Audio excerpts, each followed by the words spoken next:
month or so later, I guess he's trying to close everything out, and he's saying it's going to cost him this many thousands of dollars to close everything out. And I'm like, that's not my problem, man. You took the company back. I told you I had a plan to keep everything running. You took the company back, and now you get to deal with the, with the repercussions, closing it out. It's not my problem. I don't have my name on nothing.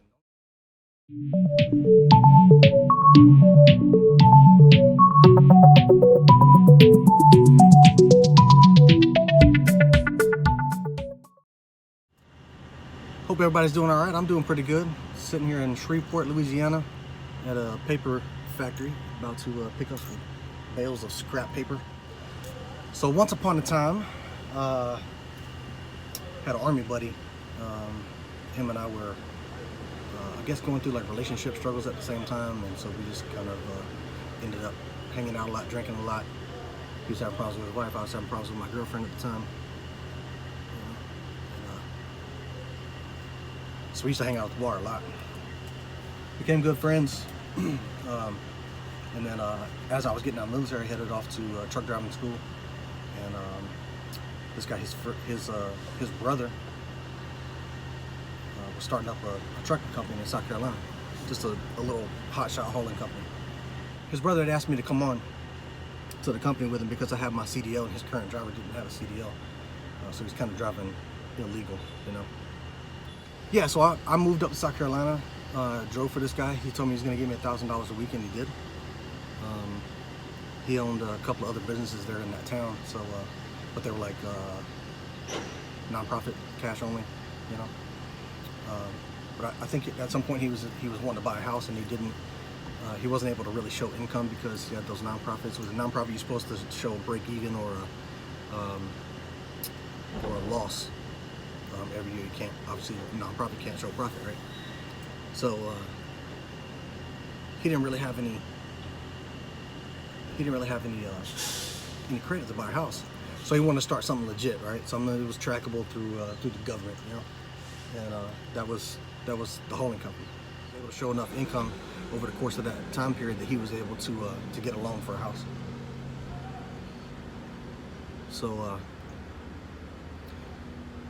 So he asked me, did I want the company? If I wanted it, I'd give him $50,000 and he would give it to me, right? I swear, that afternoon I checked my bank account and I had gotten a year's worth of back pay from VA, which is real nice. So I called him up. I was like, man, look, I don't have 50,000, but I got a little bit if you want to try to make a deal or something, So we worked it out. We signed a contract with his lawyer. I gave him a lump sum. He gave me the title to the trailer, and then I took over the business completely. I handled all the paperwork. He was completely hands off for the next, I don't know, almost a year. And then November of 2017 came around, and all these guys that do the electrical work and the construction and all that stuff, everybody's going home. Man, a lot of them guys work out of state. They travel to do that type of work, and then they just go home during the holidays. So from Thanksgiving through the first of the year, there's not a whole lot going on, man. So obviously I fell behind a couple of payments to him because it was a couple of grand that I was supposed to give him every first of the month.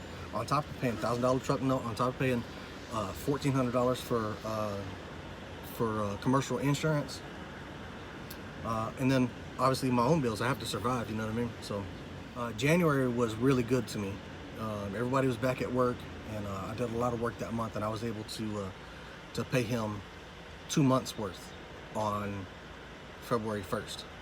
All right, so that still put me one payment behind. Well, February 5th, I just crossed the border from Georgia into Florida, and anybody that's been down there, knows that the freeways down there are.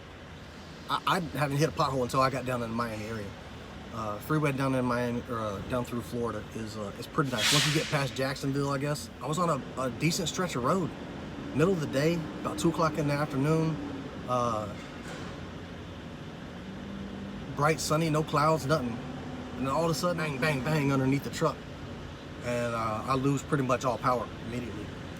So I drift over to the side of the road, and I peek underneath the truck, and man, front drive shaft had broken off and just twisted up underneath the truck and cut all kinds of electrical lines, cut fuel line. The truck was under warranty. It had a 100,000 mile powertrain warranty, and we were at right about 90,000 miles. Truck ended up being in the shop for almost 5 weeks, so that puts us into March. Well, I hadn't worked the whole month of February, so obviously, I mean, there's only the money that's left in the business account for operating expense, and you know, again, I got bills to pay, you know, and so I didn't pay him that month. Well, I still had the trailer. Right? So my plan was sell the trailer, catch up on some bills, use the rest of it, put it back in the business account for operating expense, lease a trailer, and then when the truck comes out of the shop, I can get back to work. Well, my business partner started freaking out, thinking that, you know, I'm not going to be able to keep the company going and this and that, and I had already missed, you know, I was already a month behind prior to the breakdown, and then ended up not paying him in March. And so he, technically, I guess he was within his rights to take the truck back from me, but he didn't know that I had sold the trailer. So yeah, he was extremely pissed off about it, you know. And I told him, you know, I'm on the phone with him and he's yelling at me. I'm like, why do you think I wanted the title to the trailer, man? Like, if anything went wrong, at least I could sell that trailer. I could recoup some of the money that I lost. Because at this point, I'm up to $24,000, I think, that I had given him, you know. So yeah, he wasn't happy about it. So he wanted the business credit card, all that stuff back, you know. So I said fine. But the biggest deal, I guess, was that his brother had gotten involved, man. At some point, I was in Colombia, and his brother happened to be up in Colombia too. And he said, hey man, let's meet for lunch. I want to talk to you about some stuff. I said, okay. So I met him. We had lunch. He's asking me about, hey man, you know, what's going on? And, you know, trying to, I guess, you know, figure out what the plan is and this and that. Well, I find out his brother. All right, I'm getting into the dock. I'll be back. All right, where was I? Oh yeah, all right. So my business partner, his brother. So my friend, or was my friend, right? Getting his 2 cents into the business aspect of everything that's going on. So I don't know if my business partner had sent his brother to me to like dig in the information, try to find out what my plan was and this and that. But I ended up telling my friend that I was, you know, my plan that I was going to sell the trailer and that I was going to lease another one, and when I got the truck back, we'd get back to business, you know. Well, then it got back to my business partner, and that's when he found out. He's, you know, called me up, yelling and all this other shit. I also had them put into the contract that as long as the business is still operating, that my business partner can't, because the truck was in his name, but as long as the business is still operating, that he can't take the truck and use it for personal business. He can't use it to you know, to make money. I'm basically leasing the truck from him. That's my truck, right? So before I found out that he was actually just going to go ahead and close the company, I'm still thinking, you know, I'm going to lease a trailer and waiting on the truck to come out of the shop so I can get back to work, you know. And before any of that happened, I found out that the truck had been repaired. He went to the dealership whenever they told him that it was ready, and immediately traded it in on a personal truck, like a Chevy something. I had already talked to him about the plan. Once he called me yelling and all that stuff, like that day later on, he ended up coming by the house because he wanted to pick up all the, you know, all the paperwork and all that, you know. He wanted the plate for the license plate for the trailer and all that shit. So he knew what the plan was. He knew that I was gonna, that I had a plan to stay in business, you know. And I had picked up a couple other contracts, you know, just local stuff. So there was money to be made, you know. And I had already talked to my money maker down in Allendale, South Carolina, and he was aware of the situation. He was like, just let me know when you're ready to get back to work. Okay.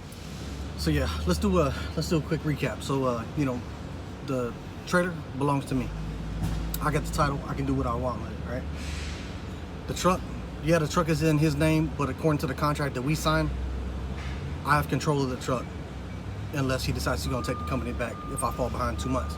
And I did fall behind 2 months, so technically I met the criteria for him to take the company back. But what really ended our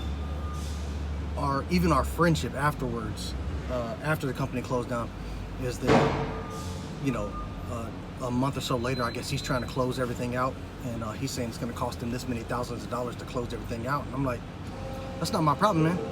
You took the company back. I told you I had a plan to keep everything running. You took the company back, and now you get to deal with the, you know, with the repercussions, closing it out. It's not my problem. I don't have my name on nothing. The only thing I had my name on was that trailer, and I sold it. So, you know, I don't know. You guys tell me. Was I wrong? That's really all I got right now. Take a look at this though. I want to show you something. I'll tell y'all what. You take a look at this little old lady right here. Trucker. Believe it or not, trucker. If she can do it, anybody can do it. Anyway, yeah, you guys leave a comment. Let me know what you think. If you think I was in the right or if I was in the wrong, whatever. Just yeah, go ahead and leave a comment. That's all I got for today. Until next time, you guys be safe out there.